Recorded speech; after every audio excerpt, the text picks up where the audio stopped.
Damit möchte ich mich heute Abend beschäftigen.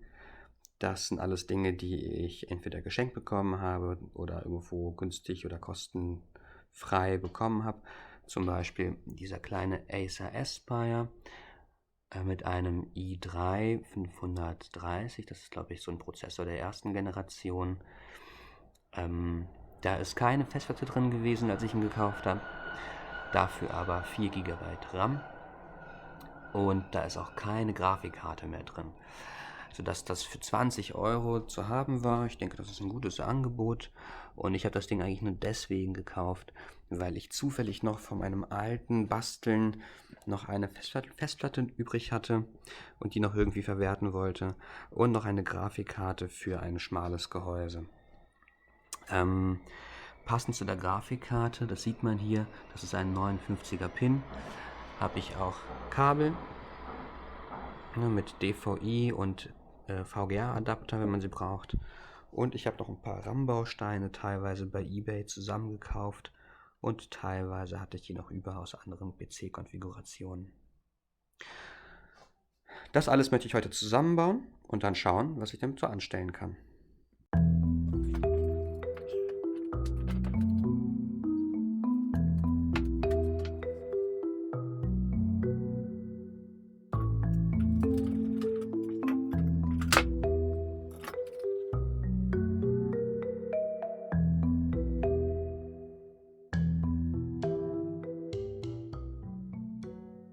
Ich baue jetzt mal das DVD-Laufwerk aus, denn darunter befindet sich etwas, was verdächtig aussieht und das würde ich mir gerne mal anschauen.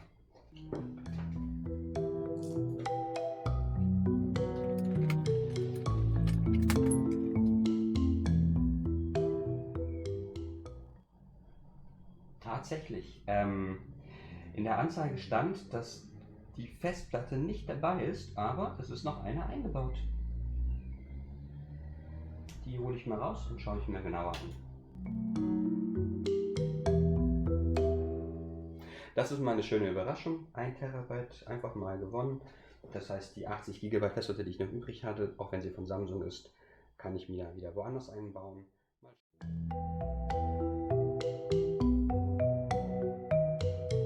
Also was man hier sehen kann, ist, dass das Aspire sich schön auseinandernehmen lässt. Das Gehäuse ist mit Kunststoffteilen zwar ein bisschen empfindlich, aber man kommt trotzdem an alles gut ran. Es ist schnell gemacht, ein paar Schrauben gelöst und schon ist man gut im Innenleben und hat sogar gut Platz zum Arbeiten.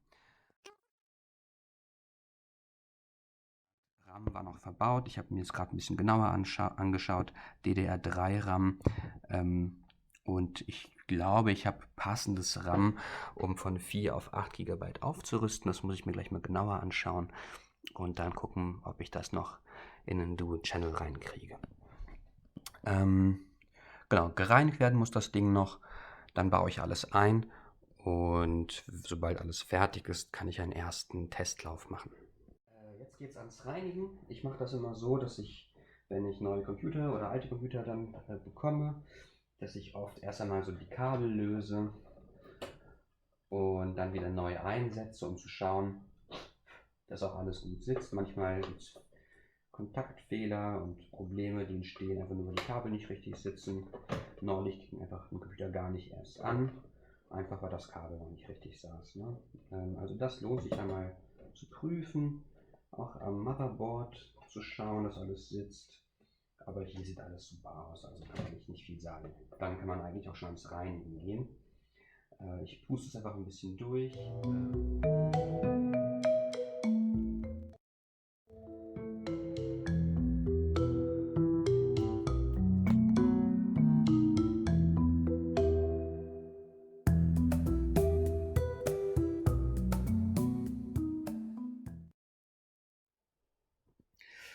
So, ich habe jetzt gesehen, dass der Lüfter eigentlich noch ganz okay ist, aber doch sehr verstaubt.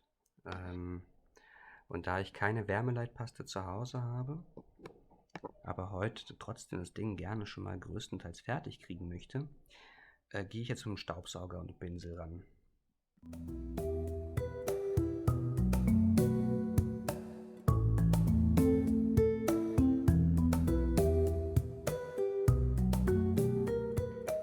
Also ich habe gerade geschaut, beim RAM 1600 U ist die Geschwindigkeit und das passt perfekt zu den 2 RAM-Bausteinen, die ich gerade schon hier habe. Wenn ich die jetzt einbaue, dann sollte ich 8 GB RAM haben, die gut funktionieren und alle gleichgeschaltet sind. Mal schauen, ob das klappt. Das sind zwar unterschiedliche Marken, theoretisch sind aber die Spezifikationen gleich. Das müsste gut funktionieren. Ich probiere es aus. Die RAM-Bausteine sind eingesetzt, ohne Probleme. Der Lüfter ist weitestgehend gereinigt, sieht wieder gut aus. Und jetzt kann man wieder alles zusammenbauen und mal schauen, ob das Ding läuft. Vor allem auch an die Grafikkarte sofort denken. Das wird nochmal spannend, weil ich gar nicht weiß, ob die funktioniert, noch nie getestet. Die liegt einfach, lag jetzt einfach jetzt ziemlich lange im Keller meines Vaters rum. Ich bin gespannt.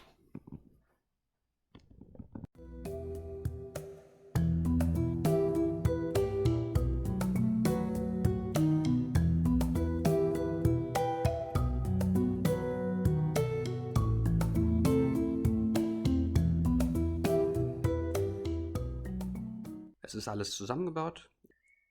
Ich schaue einfach, ob alles gut funktioniert und dann werde ich nachher den Deckel zumachen.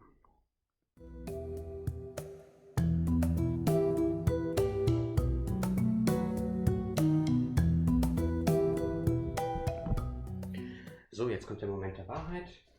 Mal schauen, ob das Gerät überhaupt angeht.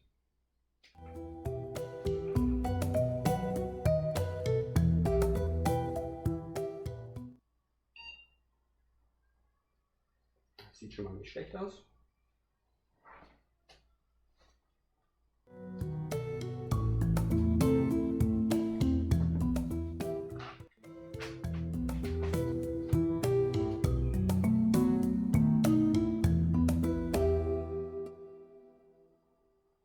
Okay, also auf der Festplatte, die ich angeschlossen habe, die vorhin schon da war, scheint kein OS drauf zu sein, kein Betriebssystem, mit dem man arbeiten kann.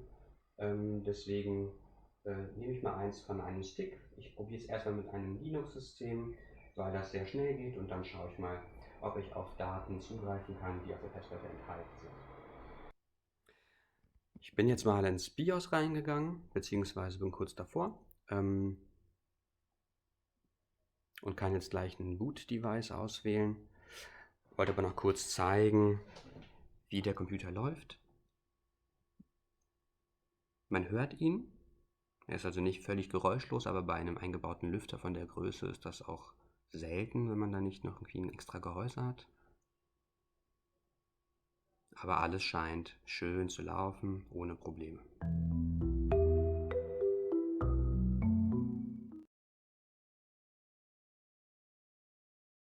Und das erste, was ich machen will, ist einfach ein bisschen zu schauen, was es da zu entdecken gibt, ob das zum Beispiel mit dem Einbauen des RAMs funktioniert hat. Und dazu muss ich ein bisschen suchen, denn mit den Acer-PCs kenne ich mich noch nicht aus.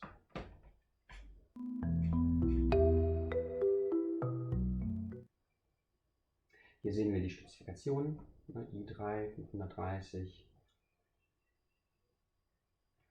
8 GB hat funktioniert, RAM wurde erkannt, funktioniert. Das heißt, ich habe bei eBay keinen Schrott gekauft, sondern für 5 € 4 GB aufgerüstet.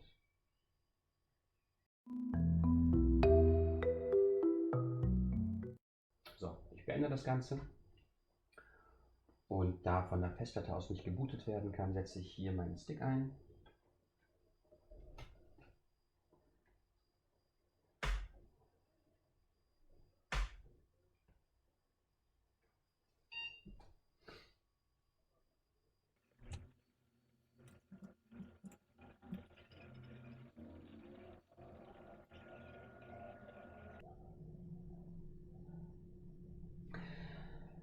So, das Betriebssystem, das ich auf den USB-Stick geladen habe, das ist Linux FX, eine aktuelle Version, ich glaube vom Juni 2020. Sieht aus wie Windows, ist also ganz nett, ist aber im Hintergrund Linux, also ressourcenschonender. Das Schöne ist, dass viele Pakete bereits installiert sind, um Windows-Programme laufen zu lassen. was ich als sehr nützlich empfinde, weil ich doch viel mit Windows unterwegs bin. Aber gerade für neue Computer und das Ausforschen von Computern ist das ein super Ding, und daher benutze ich das jetzt mal.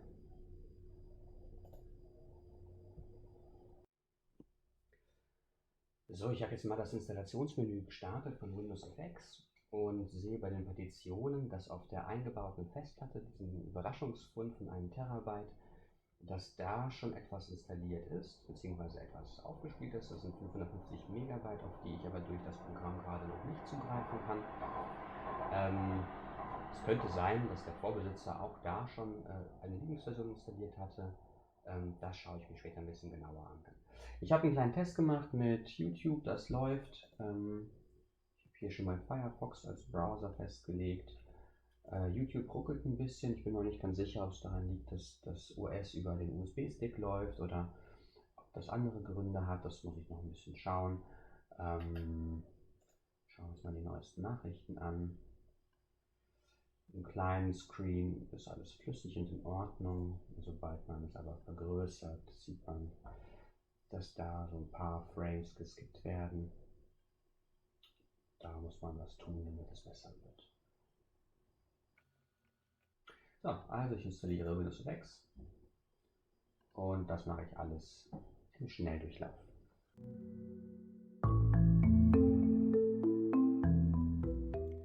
Während Windows FX weiter installiert, habe ich ein bisschen rumgeschaut und habe jetzt sehen können, dass das System die Grafikkarte erkannt hat.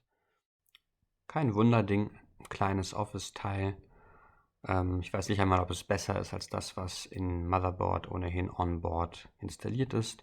Ich werde beides mal ausprobieren, vielleicht eine kleine Benchmark drüber laufen lassen und dann schauen, was sich für mich besser eignet.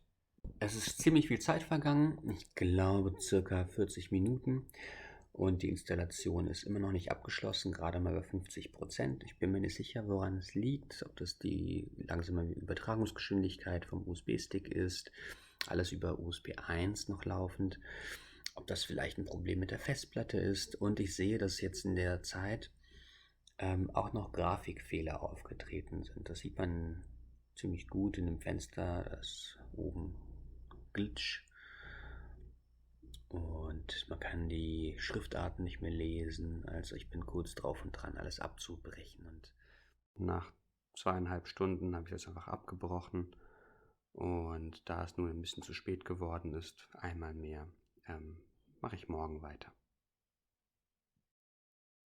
Es geht weiter, nachdem die Linux FX Installation gescheitert ist. Ich probiere es heute einfach mit Windows 10. Mal schauen, ob ich da an die Festplatte rankomme. Ich weiß nicht genau, warum das gestern nicht geklappt hat.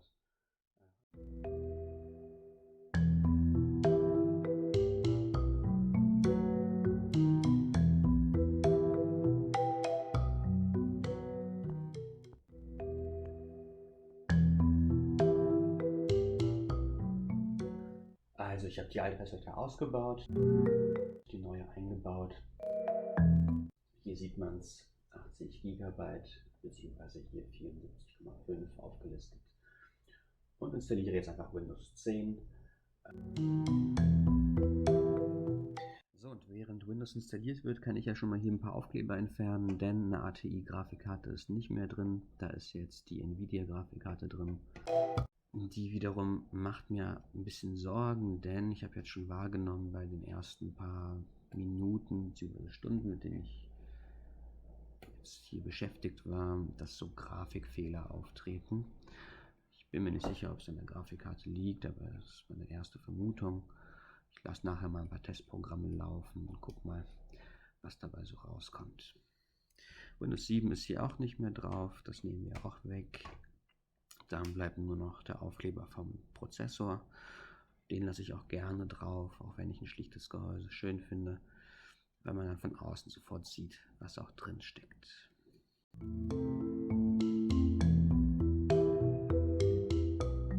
Was man jetzt hier auch noch gut sehen kann, ist, dass die Abdeckung hier unten fehlt, ne, die Klappe. Das ist bei dem Modell, wie ich gesehen habe, häufig der Fall, dass unten die Abdeckung fehlt. Die scheint einfach schlecht befestigt zu sein.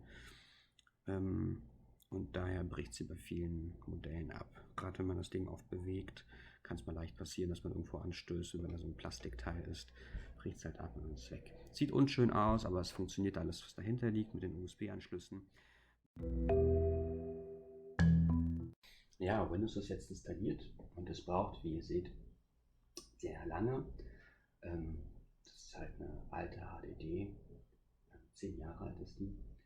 Und der Austausch mit einer SSD lohnt sich natürlich. Das wird wahrscheinlich 10-mal schneller gehen. Aber es ist ja auch der erste Start von Windows, deswegen schauen wir mal, was dann auch alles wiederum geladen wird. Und beim nächsten Mal schauen wir mal, messen wir mal, wie lange es dauert.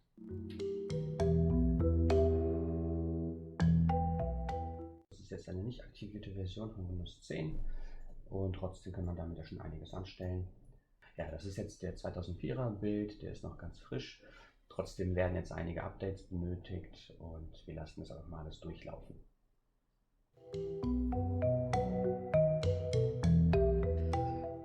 Während Linux FX bzw. Windows FX die Treiber für die Grafikkarte tatsächlich selbst gefunden hat und das alles installiert hat, daher kannte ich dann auch die genaue Bezeichnung der Grafikkarte, hat das Windows 10 leider nicht hinbekommen. Ich installiere gerade die Treiber für Windows 7 64-Bit in der Hoffnung, dass Windows 10 das irgendwie akzeptiert und es auch läuft. Ich sehe schon, dass die Auflösung sich gerade angepasst hat. Das scheint schon funktioniert zu haben und nachher mache ich einen Benchmark-Test mit der Grafikkarte. Dann baue ich die Grafikkarte aus und mache einen Benchmark-Test ohne Grafikkarte, um zu sehen, ob dieser Teil wirklich überhaupt was bringt oder ob die Grafikkarte hier eigentlich nur das System verlangsamt. Ich merke auf jeden Fall schon einen deutlichen Performance-Gewinn durch die Installation der Treiber. Allein das Verschieben der Fenster war vorhin schon ruckartig. Das läuft jetzt hier schön flüssig. Das ist schon deutlich besser als vorher.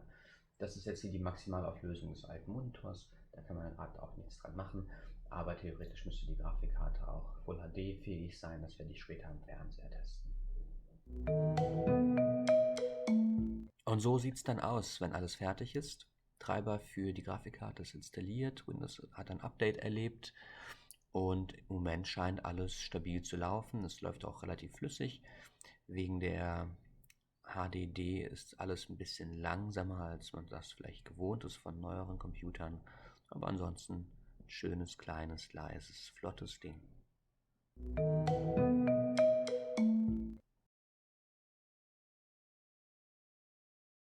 Von der Originalkonfiguration sind wir jetzt stark abgewichen. Statt Windows 7 ist Windows 10 drauf. Der Prozessor ist der gleiche. Wir haben statt 4 GB 8 GB. Die Terabyte Festplatte ist ausgebaut, weil sie defekt ist. Stattdessen haben wir jetzt 80 GB eingebaut, ein kleines Teil zum Ausprobieren. Das DVD-Laufwerk ist defekt. Ich habe es auf Anhieb nicht reparieren können. Mal schauen, ob ich das noch irgendwie hinkriege. Und die Grafikkarte ist ausgetauscht. Die eingebaute Grafikkarte ist deutlich schlechter, hat nur 250 MB. Das ist eine Nvidia Quadro. Ich mache gleich den Benchmark-Test und schau mal, wie die neue Konfiguration sich schlägt.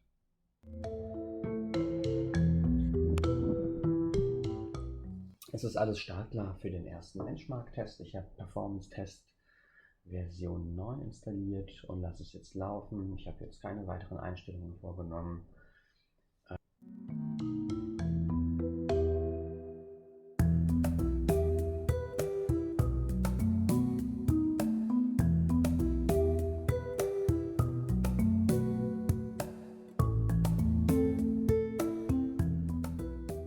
So, und das ist das Endergebnis. Wie man sieht, ist die 3D-Grafik die Schwachstelle. Die Grafikkarte ist nun mal alt und nicht für 3D-Anwendungen designt. Und deswegen schauen wir nachher mal, was die Onboard-Grafikkarte hinbekommt.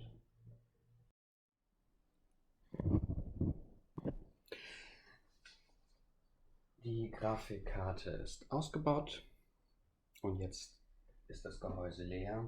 Nur noch der Onboard-Chip der Grafik läuft. Der HD-Treiber ist gerade installiert und ich sehe schon hier im Menü von diesem Benchmark dass das hier viel stabiler und flüssiger läuft. Wir lassen mal laufen und schauen uns das Endergebnis an.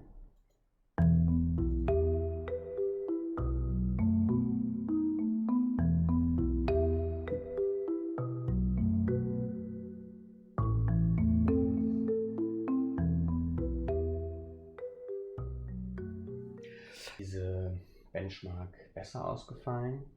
Jetzt kann ich natürlich überlegen, ob ich mir für dieses Gerät vielleicht doch noch bei eBay eine kleine Grafikkarte hole mit aktiver Kühle, die die Systemperformance tatsächlich steigert.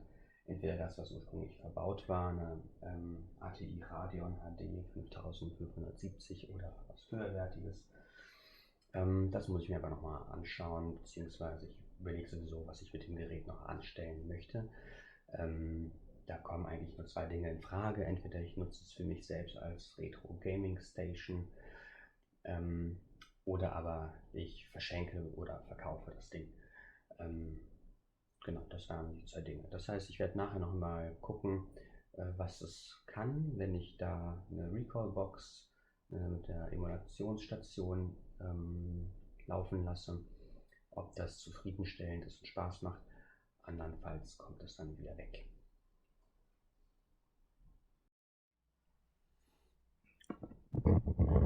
Kleines Zwischenfazit.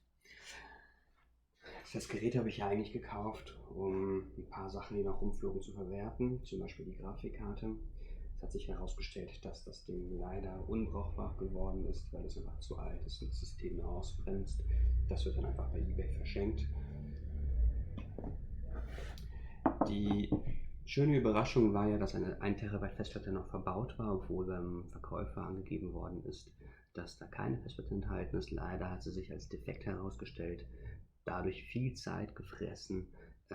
Ich weiß nicht, was man genau mit defekten Festplatten machen kann, außer dass man sie auseinanderbaut und sie eigentlich ganz nette Deko darstellen, wenn man so Technikzeug mag. Wenn ihr Ideen habt, könnt ihr es gerne in den Kommentar schreiben. Die kommt jetzt auf jeden Fall erstmal weg. Eingebaut ist eine 80 GB Festplatte, eine ganz kleine, und die Performance ist in Ordnung, aber tatsächlich, wenn ich das System behalten sollte, würde ich da auf jeden Fall noch eine SSD einbauen. Ich habe noch 2 RAM-Bausteine eingesetzt. Das habe ich jetzt noch nicht groß bemerkt, denn bisher habe ich ja noch nichts Aufwendiges laufen lassen, zumal ja auch die Grafikkarte nicht da ist und das muss zusammenspielen, damit es wirklich sich lohnt. Ansonsten wird das System mit 4 GB wahrscheinlich auch sehr gut zurechtkommen. Ich schaue mal gleich, wie das beim Retro Gaming so ist und ob sich die RAM-Bausteine da vielleicht auch irgendwie bemerkbar machen.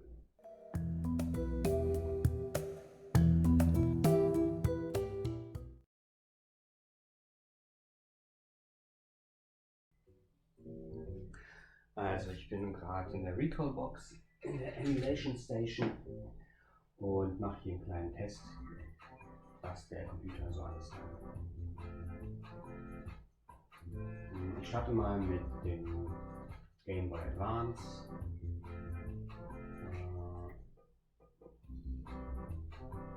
Castle Lane spiele ich ganz gerne. Das scheint schon mal zu funktionieren. Ja, läuft.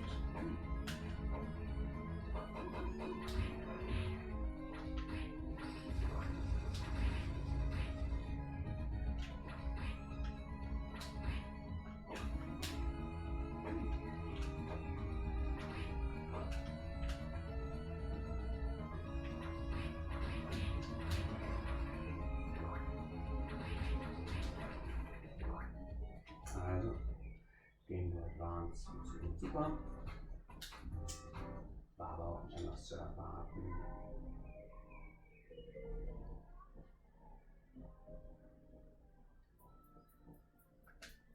Und der Sega Mega Drive. Da versuche ich mit Comics. Auch das läuft flüssig und spielbar.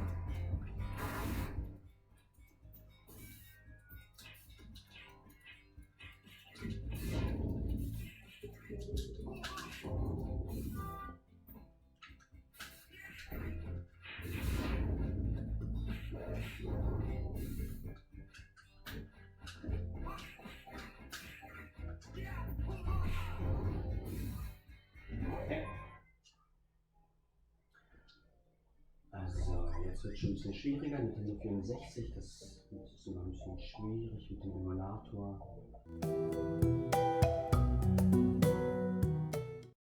PlayStation.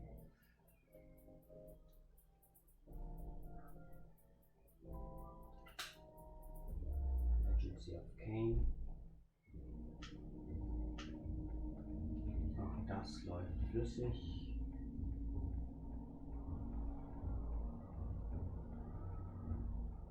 Und das läuft alles nur mit dem Prozessor und der Onboard-Grafikkarte. Das reicht. Sieht natürlich schrottig aus. Wenn man da noch Emulator-Zusatzfunktion nutzen möchte, dann wird das schwierig, weil das dann vom Rechner wahrscheinlich nicht geschafft wird. Dazu bräuchte man dann noch eine richtige Grafikkarte. So.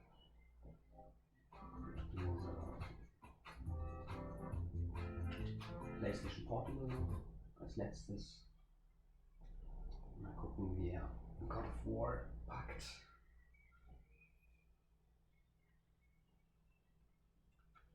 Einfach mal einen Spielstand.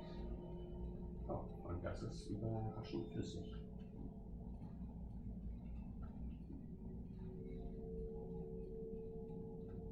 Ja, aber man hört an der Musik, dass da ein bisschen was fehlt.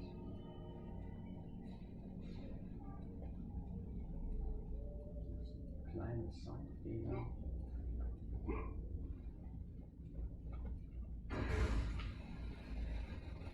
Ah ja, und jetzt merkt man auch, wo es ein bisschen anspruchsvoller wird, dass es nicht so flüssig läuft.